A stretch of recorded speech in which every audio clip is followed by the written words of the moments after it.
when I'm in the office, I'm in the office. I might physically be in the house, but I'm in the office. So, I have to be able to just work as though I was commuting to someplace miles away from here, even though I'm not. But the flip side was, when I'm done working, I have to leave the office. I have to leave the office. I can't, this is not my play space. This is not my fun space.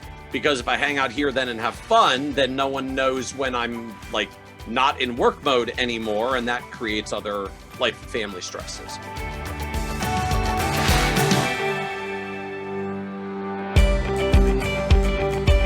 This is the Balanced Advisor Podcast with Dr. Travis Perry, helping financial advisors like you achieve balance in their lives. So, Michael, welcome to the podcast. Let's start with you introducing yourself. Maybe give us your background, how you got into the industry, and then we can get into how that led into what you're doing now with your speaking, consulting, and the business you're involved in. Sure, happy to share. Where do you want me to start? It's a few different things there. I think the best place to start is where you got into the industry and how that's led to now, speaking, consulting, having, your hands in XYAPN and other businesses that you have out there. Kind of give us a breadth of where you're involved in right now. Sure. So coming into the industry for me was really a sheer random leap. I was a liberal arts graduate with that wonderful, we teach you to think, but haven't necessarily prepared you for anything in particular kind of education of the classic New England liberal arts degree. I was in practice a psychology major, theater minor, pre-med student. And the only thing I really figured out by the end of college was that I did not want to do psychology, medicine, or theater.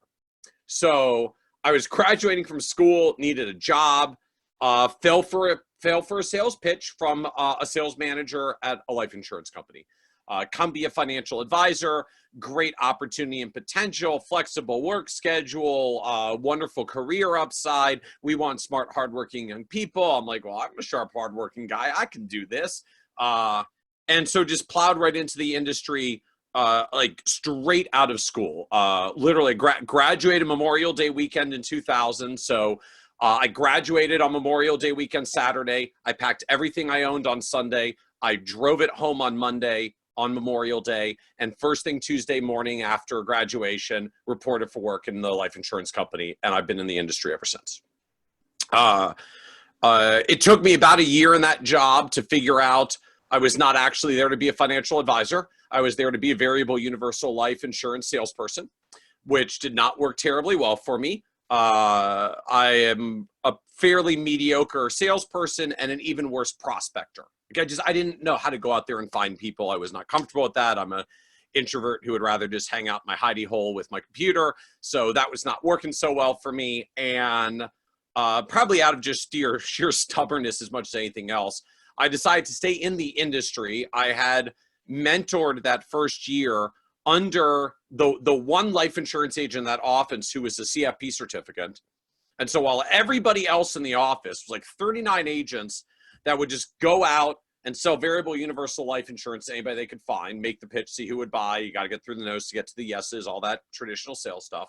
And then there was this one guy that had CFP certification, said, I just go out and talk to people about their financial needs and concerns, and then I help implement whatever it is that they need. I was like, I just feel like that's easier.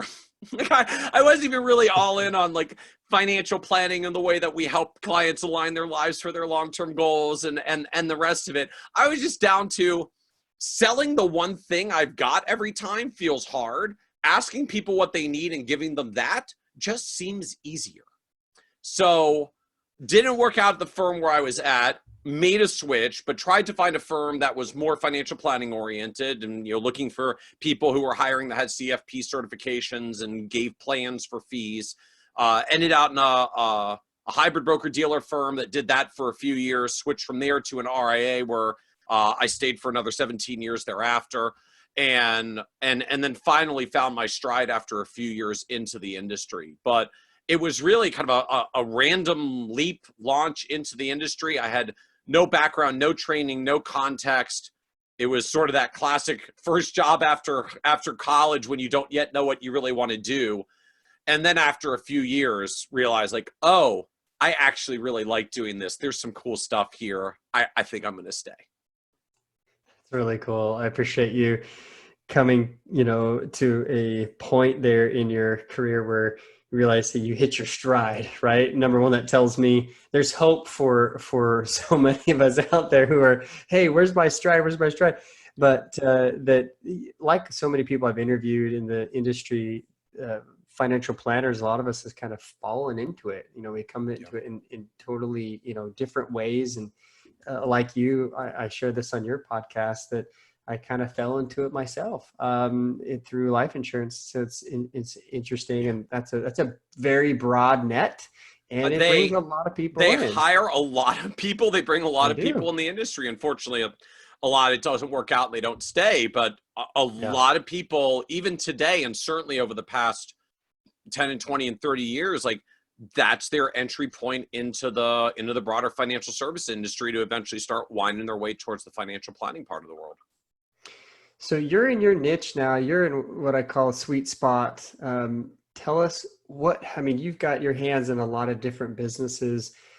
What have you done now that you've been in the industry this long? You're on stages, you're consulting, you own these businesses. Tell us a little bit about just kind of where all your hands are. Well, these days I guess I do have fingers in a lot of pies, to use the analogy.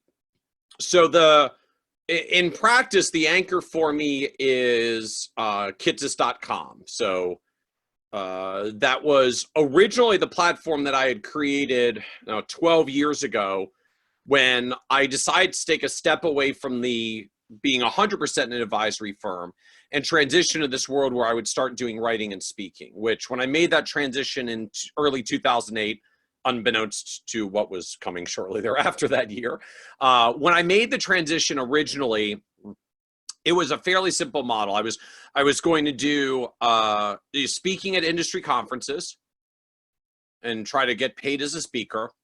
And then I was going to publish this premium newsletter, $150 a year, 12 issues, one every month, of like a deep dive into some nerdy financial planning topic. You get continuing education credit, advanced knowledge in the profession, and kind of a simple idea. Like the speaking would promote my newsletter service, and then the newsletter would promote my expertise to get me more speaking, and I could do this virtuous circle thing. And a few years later, just really as kind of a side project, I created the Nerd's Eye View blog. The challenge I had at the time was I was writing this newsletter, which were these deep dive monthly white papers. And so every now and then I would have something I wanted to write about that either didn't merit this ultra long form deep dive white paper, or was something about like technology, industry trends, practice management, which I couldn't serve up in the newsletter context because the newsletter was specifically designed for continuing education credits. And as folks know or listening, or CFP certificates, you can't get CE credit for technology or practice management. So I made the blog as just kind of, I needed a place to put the things in my head out somewhere so the world could read them. So I read that's what you can do with the blog. You just kind of stand up your little corner of the internet, you type things on the internet, and then you can get them out of your head and maybe some people will read them. And that was what we built. And the blog just took off. And traffic, readership started doubling every 6 to 12 months. And it did that for several years. And, when you get started early in any business, it's really easy to double the business early on because, it's a very small denominator. But you go through a couple of doublings and suddenly the numbers start getting kind of big and material. And that was the point for me where I really started to shift and say, oh, wait, I think I'm onto something bigger here. There's more stuff going on. I think I need to start to shift. And so in practice, what happened was the Nerd's Eye View got such readership that these other businesses that I was involved with started getting opportunities. I was still involved with our advisory firm, and prospective clients started showing up. I wasn't even writing for consumers, writing for advisors, but I wrote deep dive nerdy stuff. It was on the internet, so people could find it on a search engine like Google. And sure enough, prospects started showing up saying something to the effect of, I'm very affluent. I have this high stakes problem. I'm not sure how to solve it. I was searching around online. I found your stuff. You seem to know more about what you're talking about than anybody else. So I've realized I can't do this and I need help. And you seem to know more about it than anybody else. So I want to hire you. And still today we get these questions of like, what consumer would want to read the long form deep dive content we make? And the answer is, well, almost none of them, unless they're very, very affluent and have complex problems. Otherwise known as really good prospects for an advisory firm, are the only people that read it, which is kind of exactly what you would hope from a business perspective. But more than that, we'd started creating these other businesses. In 2010, I launched a firm called New Planner Recruiting with a partner, Caleb Brown, where we would help new advisors in their first 5 years find good financial planning jobs and help planning firms that wanted to hire professional associates and paraplanners to find good people that could actually come in, like just sort of serving that matchmaker function and the vetting and the matching process. And suddenly New Planner Recruiting started getting opportunities because people were reading the blog and then finding their way to the business. And our advisory firm launched an outsourced back office TAMP solution for other advisors. And they started getting opportunities. And then we launched XY Planning Network to help advisors start their own businesses serving next generation clients. So we sort of championed the model of doing financial planning for a subscription fee for people in their 20s, 30s, and 40s. And XY Planning Network gives you all the technology, compliance support, training and education, business solutions that you need in order to run that business. Now almost 1,200 advisors that are being supported through the platform, and that began to grow very quickly through the blog.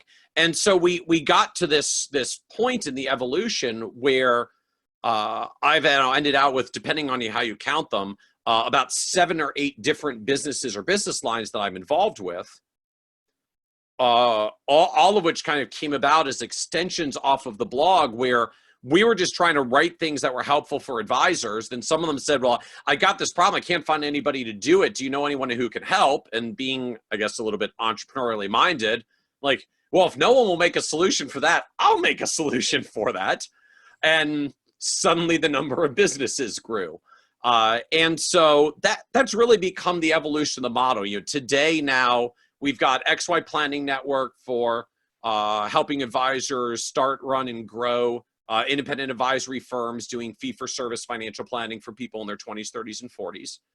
We have a technology platform called AdvicePay, which facilitates financial planning fees, so you don't have to gather checks.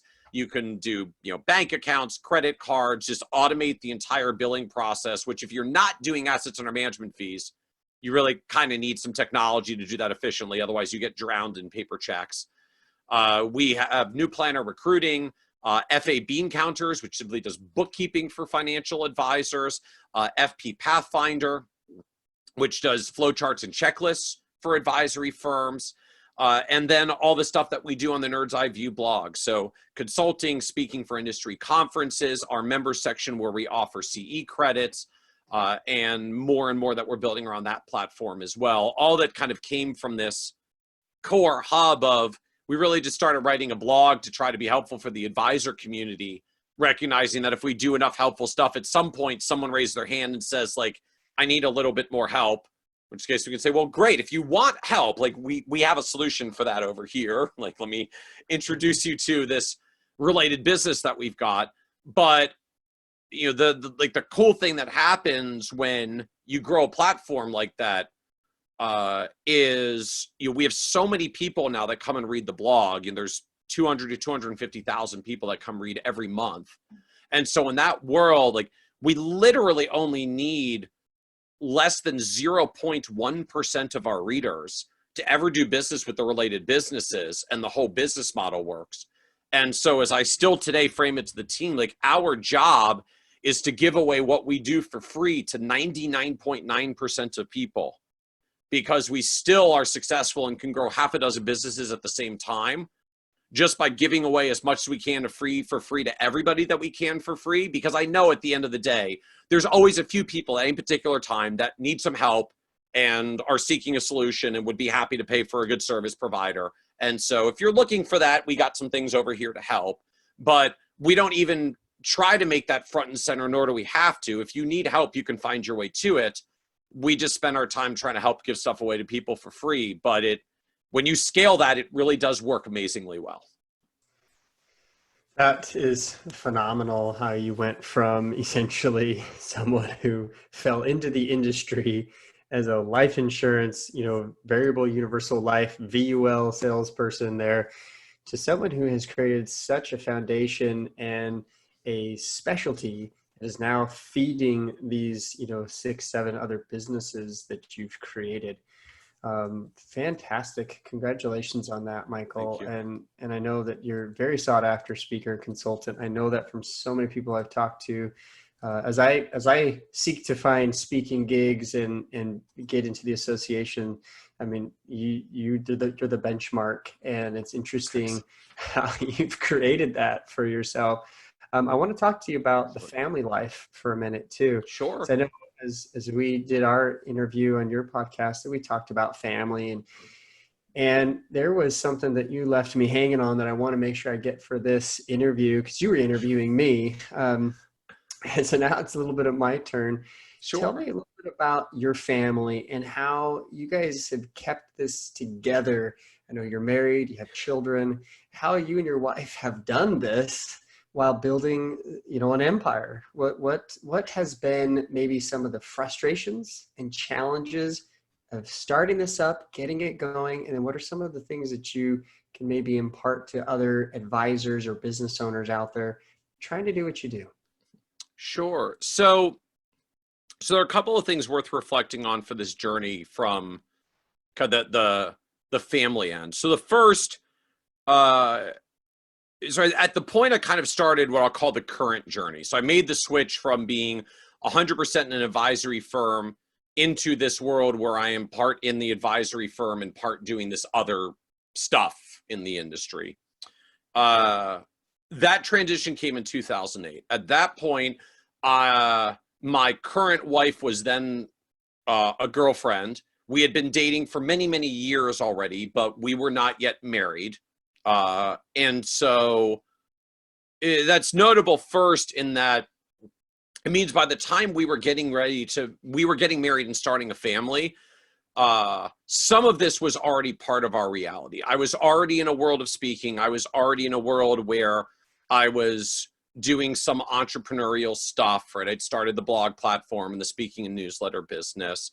And so I guess I could say this was like, my wife at least knew a little bit of what she was getting into with me and the crazy business stuff that I do and that goes on in my head Nice. when we decided to get married and decided to start a family. So a little bit of that was there already. The second thing that I think is worth noting from the perspective of doing that really predates family life and entrepreneurship and building a business, but I think was very related, was in my 20s when I was getting started in the advisor industry. So when I started straight out of school, I was in a sales job when I wasn't a very good salesperson. So I split an apartment with 2 buddies, fairly reasonably priced suburb, and had a very low rent, and literally had bought a car used off of eBay, drove to Delaware to pick it up. So I had cheap rent that I was splitting with 2 buddies in a 3-bedroom apartment, no car payment on the hook, kept my personal living expenses really, really low, which you sort of have to do when you're starting as a salesperson because you don't know what the income's going to be. And frankly, was easier to do because I was like 22 years old and didn't have many other expectations. Like it was all better than my dorm room at college because I got my own room. So That's right. the expectations bar is very low early on. That ends up being very helpful for you. But the key distinction was as my career grew over the first decade, my lifestyle didn't. I stayed in the same apartment with 2 buddies. One of them moved out and someone else moved in, but we stayed in a 3-bedroom apartment for 8 years while my personal income went from, like I think a $24,000 a year draw was what I got as an insurance agent the first year out, to by the end of that 8-year journey, making more than $100,000 a year. I had, very good income growth through my first 8 years. And by that 8 years in, like, I was making 6 figures and still living in a 3-bedroom apartment. I was splitting with 2 buddies that probably cost me less than $5,000 a year on rent and utilities, and no car payment. So I was saving like 50% of my income or something. Right. Because I just didn't have much living expenses, and I was still working on a lot of my designations and degrees that I have today. So to the extent I had extra dollars, I did spend a bunch of money on education, but I didn't have a ton of other activities and expensive things that I was doing, because I was spending a lot of my time on part-time schoolwork and on evenings and weekends. And so I built up a really big cash savings that I did not fully put into retirement accounts. I left as cash savings. And so the dollars that I built up from that was part of how I made the transition to being an entrepreneur, because I had built the cash savings to say, if this doesn't work out, I got plenty of money to cover my expenses for, if I kept them that low, for years, but certainly for a long runway. And then when the business actually ended up working out well, that was financial security I could bring to the marriage when we were getting married. Ultimately, that ended up being the down payment for the house that we live in and are now raising family in. And so the first piece of this, frankly, was just setting my own financial foundation of having my income go up. And like, I wasn't trying to live frugally, right? The more we ratchet up, it's almost impossible to go backwards.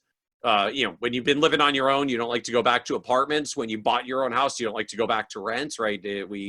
Our mindset changes. But if you're there renting and splitting with friends now, and you haven't given yourself anything else, you don't really miss it as much. Like, it's much easier to stay there than it ever is to take a step up and then ever have to go backwards. And so just being able to restrain to say, I'm not going to ratchet my lifestyle up. I'm satisfied enough with what's going on today. Yes, it has annoyances when you're living with roommates and all that, but like, I'm satisfied enough with where I am today. I'm just going to keep making it work and build up savings. That in and of itself ended up being one of the most significant foundational aspects that made the rest of it work. It meant when I started on the entrepreneurial path and being a business owner and doing that while getting married and starting a family, I had, in sort of the truest sense, like, built a financial foundation for the family that doing this did not create money stress for the family. Still created stress, because like, Sure. trying to launch a business and do a lot of travel is not easy, but it didn't introduce money stress into the conversation, which I think was just a very material, helpful factor in making this work. When you try to launch before you are financially ready to do so, you create a whole bunch of other stress. And I've seen a lot of people that were looking at being entrepreneurs or being advisors and coming into our business that don't have enough of a financial foundation set.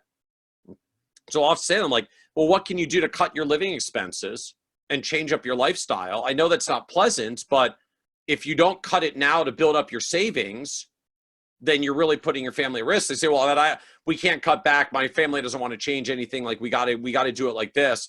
I was saying, well, if you can't trim your expenses and change your lifestyle now, before you've made the leap, when you have it as a choice, it's not going to be better if you make the leap, don't have enough runway, and then you have to do it as a version of negative, bad choices in a year or 2 or 3 because you didn't do it. And now you actually have to do it by force, which feels much worse, right? It's one thing to say, hey, we're going to downsize our house because I've got a dream of what we can create. That's hard, but it's a much better trade-off than we have to sell our house because we're going under because my business didn't grow as fast as I had hoped, and now we literally can't afford where we live. So we sort of preach the value of doing financial planning with clients and, giving them peace of mind and reducing money stress and the positive things that come from that. I find we do not nearly as much of that as we should as advisors in the industry. And just the fact that we had done that when we launched, so it was business stress, but there wasn't money stress, to me was actually one of the biggest success factors, particularly from the family end, to literally not have family money stress while we're trying to grow this thing and get it going. Yeah. Oh, you said a lot of really great things there. I mean, it's the millionaire next door formula, right? Have Yep. a great income, but live like nobody knows that you're a millionaire, which is, that's actually a really good thing to not be, in the place where you feel like A, you have to flaunt the wealth, or B, set yourself up to a place where that does provide some other liabilities, right? Yep. Just in saying, hey, look how wealthy I am. There's some issues with that, security wise, but the thing that you touched on that really strikes a chord with me, and the reason, as you know, I went into further academia, is the family stress with money. The number one argument is money arguments. In fact, I presented at XY Planning last year all about how financial planners can help married people when they're struggling with marital issues, which typically are money issues. Not all of them are, but that's a very big percentage wise that are out there dealing with the money stress. So you struck a nerve there. So great, you were prepared. You guys got started. You didn't have this stress from home. There's stress at work. There's stress from being gone. Let's talk a little bit about work-life balance as you're managing it. What was some of the biggest frustrations as you were running all these companies, doing the consulting, speaking? What were some of the biggest frustrations for you personally? So I would tell you there were some things we got right early on, and then there were some that either were or are still challenges. The piece I'll actually say that we got pretty right from early on that has helped is, so a lot of my work these days I do from home, like I do from a home office space. And just when I was moving into that mode, fortunately, like, the good news about saving dollars in my 20s and building up the savings was down payment for the house. And that actually meant down payment for a house that had an extra bedroom, more than the number of children that we planned to have. And so I was able to take over a bedroom to make it like a home office with a door.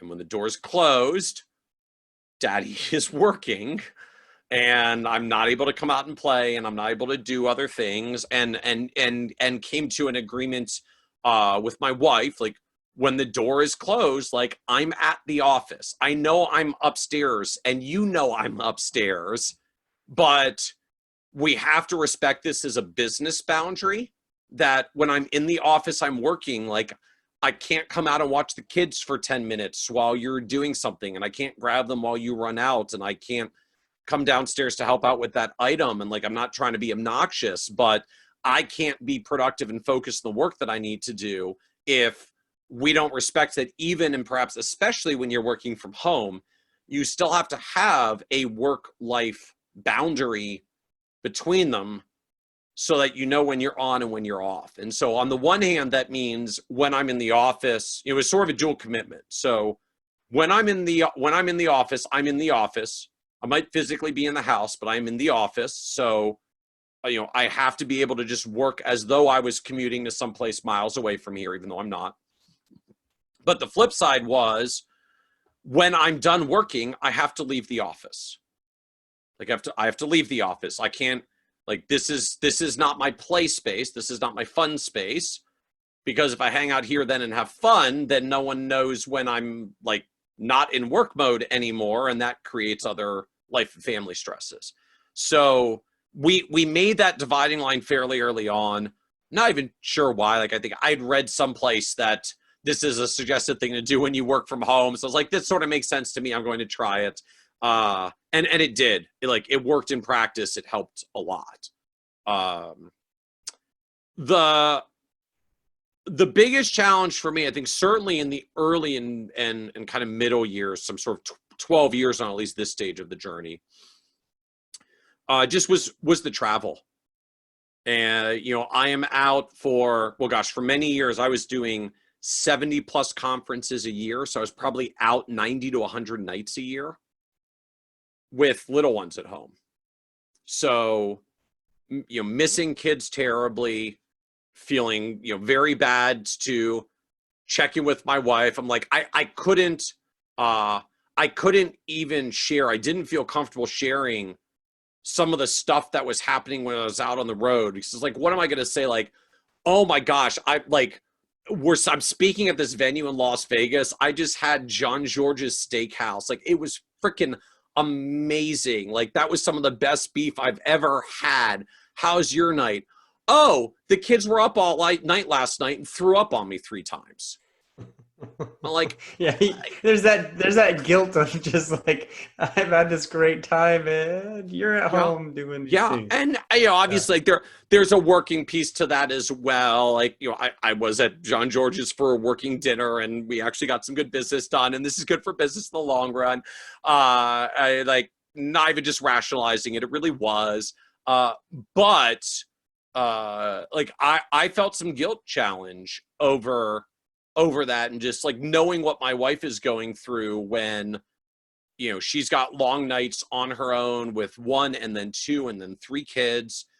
We do have a lot of family nearby. My parents are 1.5 miles up the road. Thank goodness. My parents go along well with my wife. The in-law dynamic is good. My in-laws, so my wife's parents, are about 25 minutes away.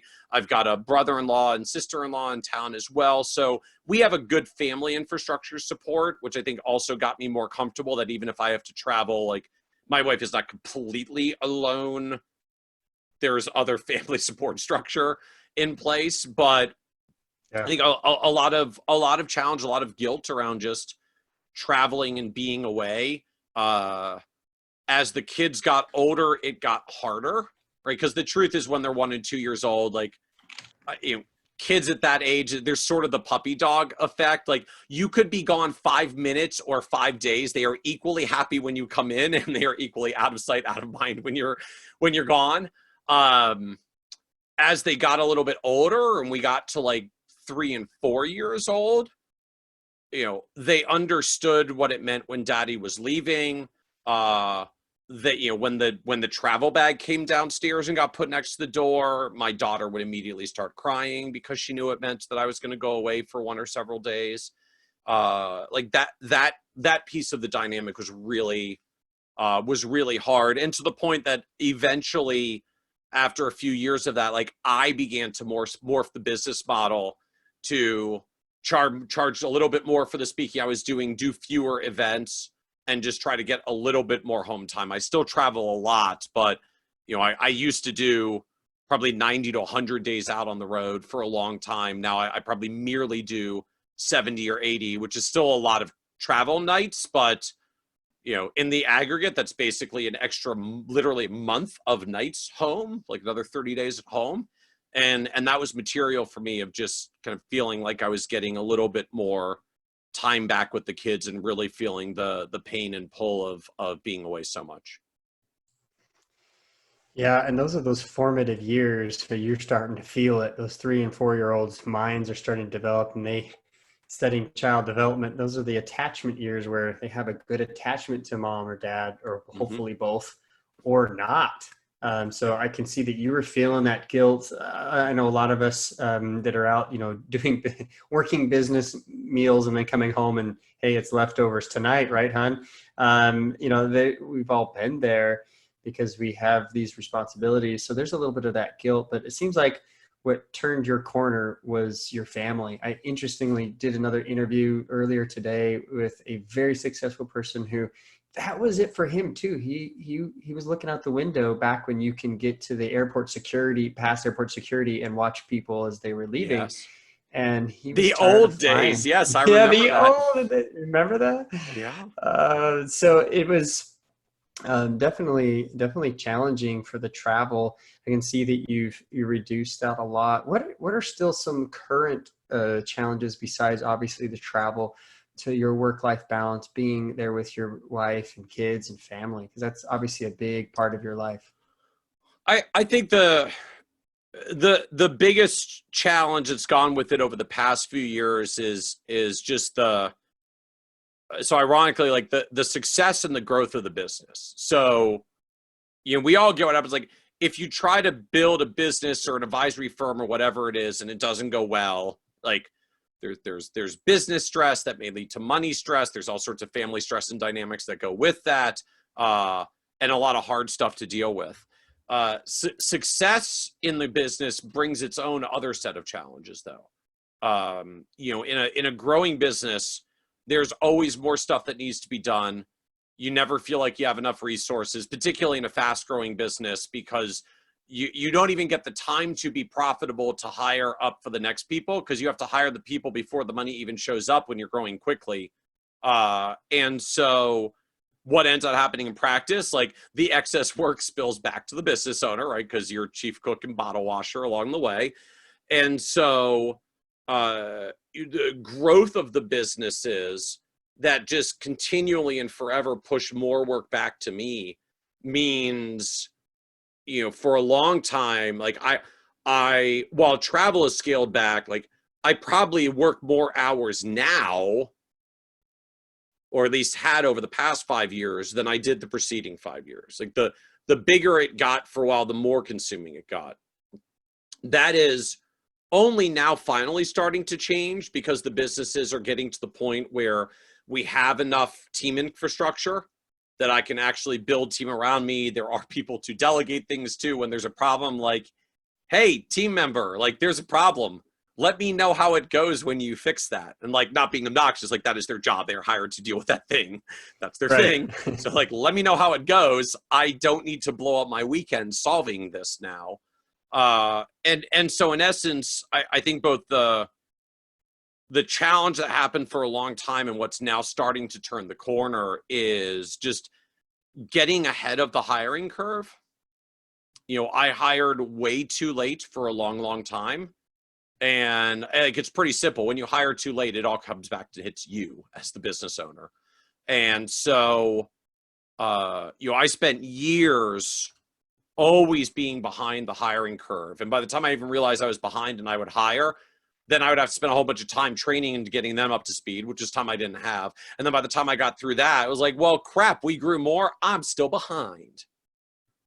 Yeah. And so it's only in the past really probably 12 to 18 months that I have managed to successfully sort of move my own mindset and willingness and comfort to hire further ahead and to stay at least more real time with the needs of the business, so not everything flows and collapses back to me. And so I'm now finally starting to feel a little bit of that shift. But the challenge to it when I wasn't there yet was like, hey, good news, I'm traveling less. Bad news, like I still can't sit down and do dinner with the family because I got to deal with this work thing. Like I still can't do stuff with you guys on the weekend. Like we can do stuff for an hour or two Saturday afternoon, but the rest of that, like I got to work all weekend. And so like dealing with those issues, that wasn't really a travel issue. That was what happens when you're building a business and it actually goes well.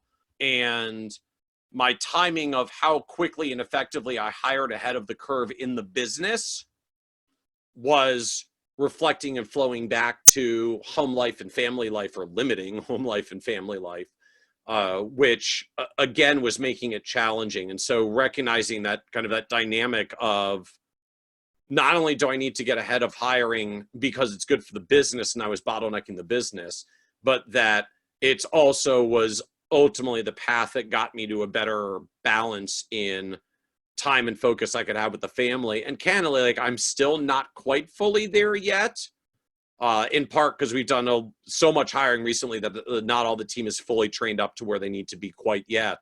But I can feel the lift as we're building now, and am pretty excited just about getting a little bit of the lift after 10 very, very good but very grinding years. So hire soon, hire and train as fast as you can so that you can scale in those growth years is what I'm hearing from you, because that ultimately comes back to help you as a business owner to keep the balance.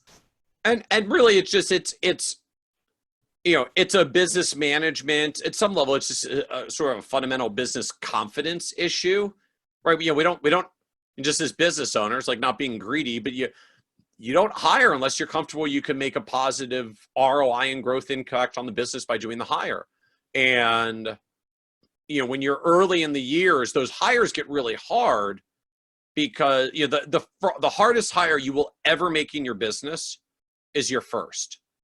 And it's not just because like you're figuring out how to do your first hire and whatever your system or process is going to be about how you hire people. It's because it's the only moment in the business where you will have to make a decision that doubles your headcount and your expenses. Every other hire is incrementally less painful. When you go from employee number 10 to employee number 11, it's only a 9% increase in your payroll from 1/10 to 1/11. When you hire your first person, you go from, you to you plus one, like your headcount goes from 1 to 2. You double your staff count and all the obligations with it. And so it makes it one of the hardest. I find it often makes it the slowest for people to pull, right? You can literally get trapped in the mindset like, well, then this won't be a good hire unless I can double my business. And like, I think it's a good hire, but like, I don't know if I can double my business. That's a really high bar. And so it makes a lot of us, it certainly made me slow to do the first hire. I wasn't that calculated about it, but just you sort of feel it deep down like, man, if I'm going to hire and work out, like I kind of got to grow a lot. But what ends up happening is if you are too slow to pull that trigger, if you're too slow to pull the trigger because you're afraid you won't grow, you won't. Like you will live into the capacity limitation you create by doing that to yourself. Yeah. And certainly I think the challenge for me was that not only probably slowed the growth of the business for a lot of years until I got over that and moved through that, but it certainly impinged on family life as well. Just impinged on time. Yeah, and that's the thing that I think you were getting back to is this really did affect your balance. I had a financial planner who I was training who he was trying to get his business, gone to the next generation, and he kept trying to hire somebody. It just would never work. And it actually came back to him, as you were mentioning, kind of your confidence, right? Business confidence. And we actually had to help him in the training that I was doing with him, that I still do now at the Make Time program, to help people be more confident by arranging their own schedules and getting their own time matched up with their goals and that clarity and vision, which it sounds like you have, but obviously you're still working through some of those. Let me move to more of the employees for a second. As business owner, Michael, how many employees right now you're running through all these different companies? Where are we at kind of number wise? Let's see here. The Kitces platform now is at 10. And for context of the ramp up, it took me 10 years to go from 0 employees to 2, and 2 years to go from 2 to 10.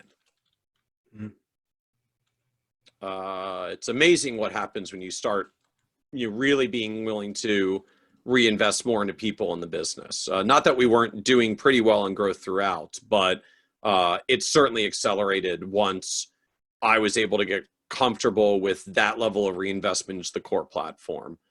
XY Planning Network is now 50. So that grew a lot faster, in part because just the demands of the business growth there. It was so fast. We had to hire and did, and have been hiring aggressively throughout. Right. It's still hiring. Advice Pay is 12. Building the technology. New Planner Recruiting is 4. And then FP Pathfinder actually just hired its first full-time employee. So one plus founders. That's great. So yeah, you're over 50, and I interviewed Alan, your business partner there for XYPN. Yeah, and he was talking about how, they're one of the fastest growing companies in Montana, correct? Yep. And he's like, but it's Montana, but it's still, the growth there, every time I'm on LinkedIn, I'm seeing a new, you guys are hiring somebody for XY Planning. I think the growth there is phenomenal. We're hiring, just keeping pace with the growth. We're hiring 1 or 2 a month, basically indefinitely. And frankly, as the growth continues and compounds, next year, it'll probably be 2 or 3 a month. The year after that, it may be 3 to 5 a month. it just continues to increase. And, as we know from the financial planning realm, like, the amazing thing about compounding math is, when it continues to compound, the numbers get very, very big very quickly. Yes. When compounding continues, or when you can sustain the compounding. And so, I think collectively across all the companies, it's about 75 employees. 5 or 6 years ago, it was 4. I guess like 6 years ago, it was 4 employees across anything I was involved with. Yeah, that's considerable growth. We just had one here and one there kind of thing. Yeah, that's growing fast. Good numbers, great growth. What do you think is the number one issue that now as business owner trying to train, as you've now hired, you're trying to train these employees on productivity and work-life balance? What do they struggle with the most? Because I know you care about them. I mean, they're your business, it's your baby. Like you care about their lives, you care about big time, what their careers are going. It's a reflection on you and your business partners. Tell me a little bit about what maybe is the biggest struggle there. So I'll say at eye level, the lens that I view this through, and I know this aligns well to a lot of what you've done with the Make Time program. It first hit home for me actually in a session I was in with Ron Carson, advisor a lot of folks out there know. This was probably 3 or 4 years ago. So Ron said, like, he was going through a big similar shift. He said, here's what ultimately changed. So, we all have the same 24 hours in a day, 168 hours in a week. No one's magically got more time than anybody else. Everything that you say yes to takes away time, which means eventually you're going to end up saying no to something else because you're just going to literally run out of time, right? We all have the I'm busy, I don't have any more time phenomenon. And so he said, what that really means at the end of the day is when you look at all the things that don't have time, that you don't have time for, it is not that you don't have time for them. It's that you chose not to make them a priority compared to all the other things that you do. And so he said, as an exercise, which I tried, and it lasted all of about 24 to 36 hours before my life started to change, was anytime you get to a thing that you don't have time to do, you're not allowed to say, I don't have time. You have to say, this is not a priority. I can't do it because this is not a priority. So the first time your kids come and ask to play with you, and you say, I can't, this is not a priority, it hits home pretty quick about where your priorities are, and that if this is really a priority for you, what else are you doing that is filling that time that probably should not have been the same level of priority as spending some time with your kids and family? And just literally using the words, say it in your head, or ideally say it out loud. Anytime you actually have to say no to something, say, I'm sorry, I can't, this is not a priority.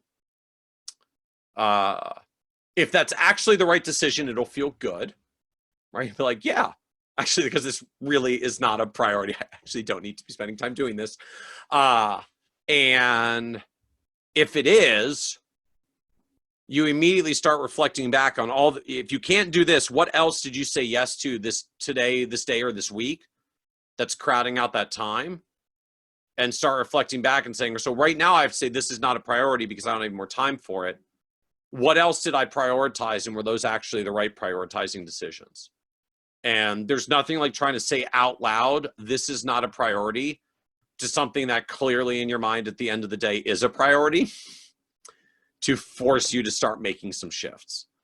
And so we talk about that a good deal, both in the business and even just literally managing the business. Like what is the priority? And so I'll give this to you in a couple of different contexts of actual like tools or systems that we put in place. So one is both for the Kitces team and for XY Planning Network and Advice Pay, we use a version of what's called the Entrepreneurial Operating System, EOS, from Gino Wickman. And the essence of the system is really pretty simple and straightforward at the end of the day. It's not complex stuff. It's just made in a way that actual human beings can use it and implement it, which is why I think it's been so successful. The essence of EOS is all about prioritizing. Like what is your 10-year target for the organization? What is a 3-year picture of what it looks like? What are the 1-year goals you need to be on track for the 3-year picture to be on track for the 10-year target? What are the quarterly things that you need to do this quarter to be on track for the 1-year goals, to be on track for the 3-year picture, to be on track for the 10-year target? And what are you going to do this week to be on track for the quarterly rocks, to be on track for the annual goal, to be on track for the 3-year picture, to be on track to the 10-year target? And just having a bit of structure in place, it's amazing what it does to just be able to focus and prioritize and say, like, we've already decided this is the most important thing we're doing this quarter. So by definition, like, other things that would impinge on that are not priorities. Because you already said this is the most important thing for the quarter, to be on track for the year, for the 3-year, for the 10-year. And so we spent a lot of time just putting that system and structure in place. EOS as a whole, infrastructure around it beyond the scope of the conversation today. If you want to get up to speed on it, just read the book Traction by Gino Wickman. Fantastic book, and has certainly changed the trajectory for our businesses. So the first is just at a business planning level, really getting clear on not just goals per se, but what things in the truest sense need to be priorities to be on track for the goals that you're trying to achieve. And that helps get everybody aligned on the same page. Wickman calls it traction because your organization gets traction to be, moving forward towards what you're trying to get to. Helping people prioritize what actually matters and what doesn't, and doing that as a leader all the way down through the organization becomes a really big deal. The second I'll say that I put in place, actually for me personally, so there's this wonderful analogy. I'm told it comes from Stephen Covey. I had heard it somewhere else. So if you envision all the time envision a jar in front of you, like a big glass mason jar, right? It is fixed. It is not flexible. It doesn't get any bigger or smaller. That is the concrete representation of the amount of time that you have in a day or week or month or year. You cannot change the size of the jar. The only thing you get to determine is what goes in the jar. So there are a lot of different kinds of things that get put in the jar. There are sort of like some big rocks, the big major things, like the big lifts that have to be achieved for you to be successful, for your business to be successful. Then there are the pebbles. They're kind of like, they're heavier weight things. They are important. They're not the super big, urgent rocks, but they do need to get done to move the business forward. And then there's the sand, right? The giant mountain of sand, the fine grains, the never-ending stream of stuff, right? The emails, the phone calls, the ad hoc meetings, it's like all the other stuff that streams in. So the way most of us manage our time, a ton of sand comes at us. It fills most of the jar. Then we pick up a couple of pebbles, like, oh yeah, that thing I needed to do, that urgent thing I needed to do. So we put a couple of pebbles in the jar. And then by the time you get through that, you have a jar that's about 7/8 full with sand and pebbles. You're holding this giant rock and you're trying to cram it into the jar. And of course it won't fit because the jar is already full with the sand and the pebbles. So the essence of time management and the essence of kind of the Covey analogies, if you want to do this well, empty the jar again, and the first thing you do is you put in the big rock. Right? It's easy to fit the big rock into the empty jar. Then pour the pebbles around it. You can fit the pebbles in, it fits in around the one big rock in the jar. Then pour in the sand. Now, I guarantee you, fine-grained sand will fill in every single nook and cranny and niche in that jar between the big rock and all the pebbles. But to the extent there's not enough room in the jar to fit everything in, and there will never be enough room in the jar to fit everything in because the sand is never ending. When you pour the sand in last, it only ever fills the nooks and crannies that were available, and you always get the big rocks done because you put them in first. And so the way I embody this into practice, and it was sort of the breakthrough to me when I was in a big phase of the business growth about 4 years ago, and starting to really drown in the business as the growth picked up. I literally couldn't figure out what my capacity was. I'm a pretty hardworking guy. I do put in a lot of hours. I always have. And like, I couldn't figure out what was the right amount to say yes and no to. All these opportunities, you want to say yes to all of them. It always feels bad to say no to opportunities and such, especially when you're in growth phase. And so what I ended up doing was I made a spreadsheet of the entire year, like literally every day of the year, in one giant spreadsheet. And I filled in every single day on that spreadsheet with the one big rock that had to be done that day, and you only get one.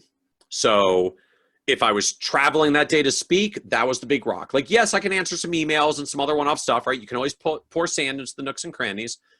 But if that was a travel day, I wasn't getting any other major lift for the business done that day. Maybe it was a writing day because I had to write an article for the blog. Maybe it was just a team day. Like I had to just do a day of team meetings to get caught up on stuff at the beginning of the week. And so I made an entire calendar of the year for all the big rocks of the year. And suddenly business planning got really simple. When I ran out of days to put big rocks on, that was it. Then I was done.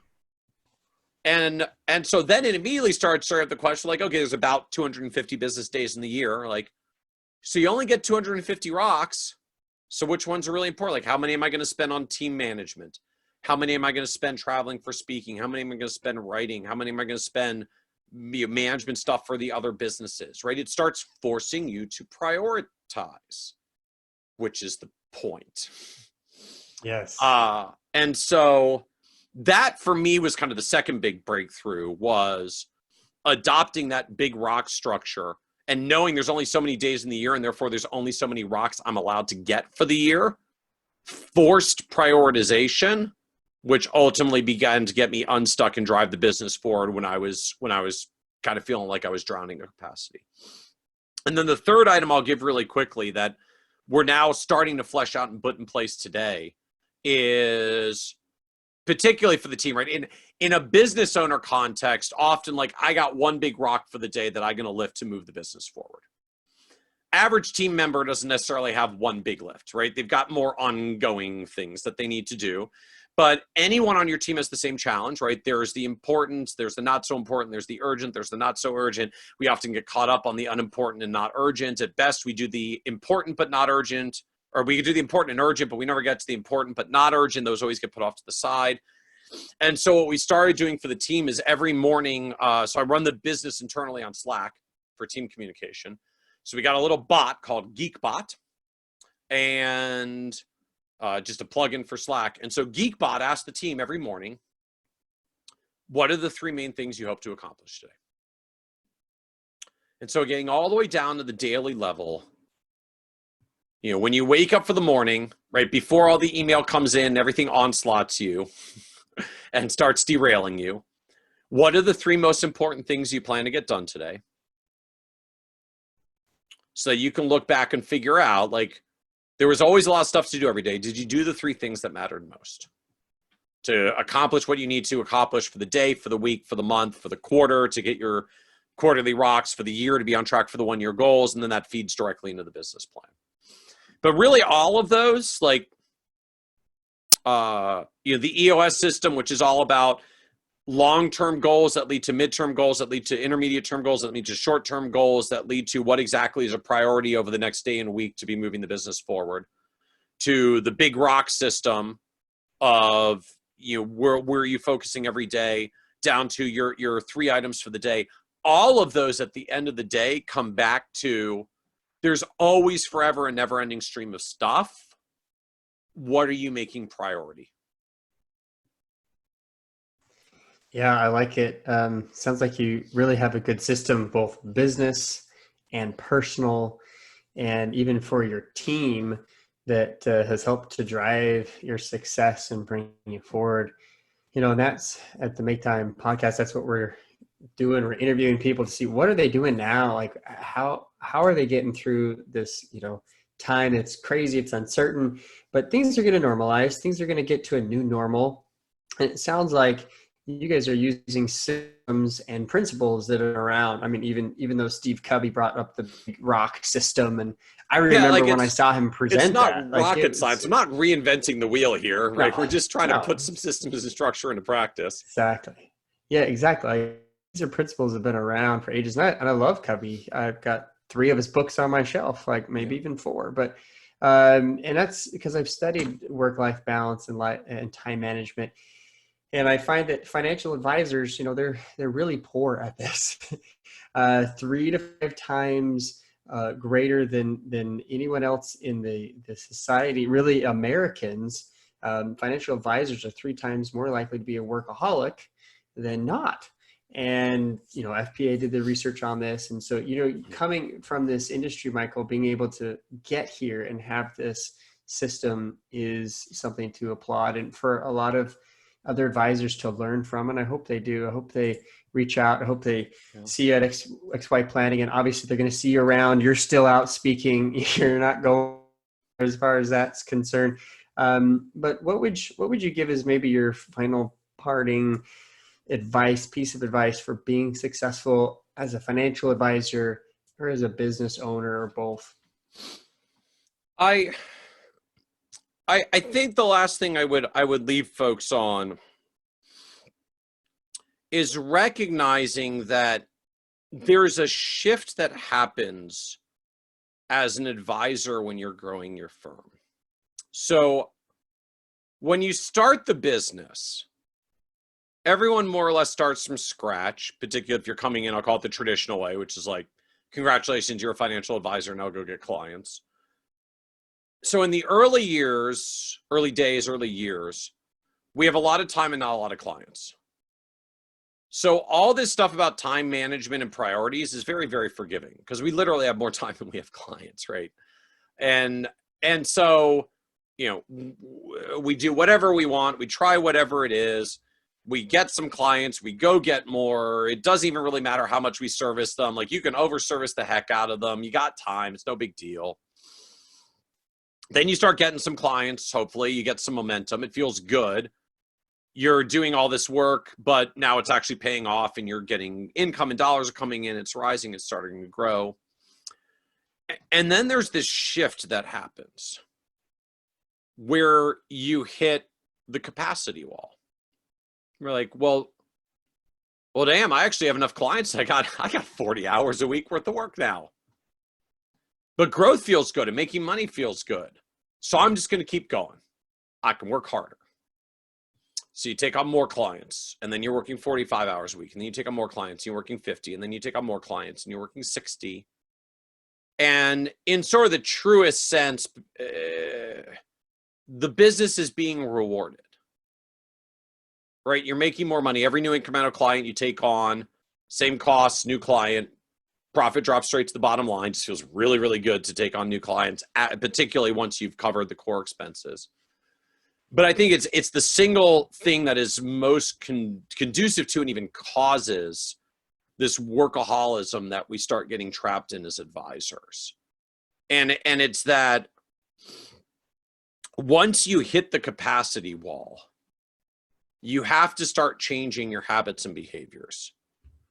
It's no longer about just filling your time by getting more clients. It's about prioritizing. And that can be everything from what are the clients that are really the best fit to serve? What's the highest and best use of your time in the business? When you're doing things that aren't the highest best use, are you going to stop doing it? Are you going to hire someone to do that? How does that drive the business, the growth of the business forward? All these other business questions that then start to stem from it. But because we only get one client at a time, and for most advisors, it's somewhere around 50 to 75 active clients where you really hit this wall. You may start feeling the pain by about 30 to 40 active clients, but you really start hitting the wall at somewhere between 50 to 75, depending on how many you've got. I mean, like active clients, not just, I called them once and I haven't seen them in 3 years, like the people you're serving on an ongoing basis. But when you only get there one at a time, and often it takes advisors 3, 5, 7 years to get that many ongoing clients, we get this, frog boiling in the pot phenomenon, right? It keeps getting 1 degree hotter. And so you don't actually realize when you've crossed the boiling point until you're a workaholic spending way more time than you want. It doesn't feel good anymore and it hurts. And of course, by the time you're there, all the solutions are even more brutal, because the only way you dig out of that is you have to do more work to find someone, hire someone, train someone, do whatever you're going to do to unbury yourself. And then you don't want to do that because it takes even more time when you already feel like you don't have time. And so to me, like we could probably do a whole other episode on like the ways you can unbury yourself when you've crossed that. But as a takeaway for listeners, to me, just the driving thing to recognize is that there is that threshold, that if you're not cognizant of it, you will cross it. That if you're feeling the pain of work-life balance, you have probably already crossed it maybe a while ago. And that in essence is where the pain and the discomfort and the challenge is coming from, is that if you don't recognize what is a healthy capacity, you don't realize you're there until you hit the unhealthy level of capacity that has negative repercussions that start showing up in your life. And so if you're not there yet, at least give thought to what constructive capacity looks like, so you don't hit destructive capacity. And if you're already past that point, the first and foremost is you have to understand, it feels like you can still do it because you're spending all the time to do it. But if you're not happy with the amount of time you're spending and it feels workaholic and your work-life balance is where you want to be and your family life balance isn't where you want to be, you are already in the destructive capacity phase. You have to either go back, fewer clients, greater focus, or go forward, which means reinvesting in a hiring and moving them off of you.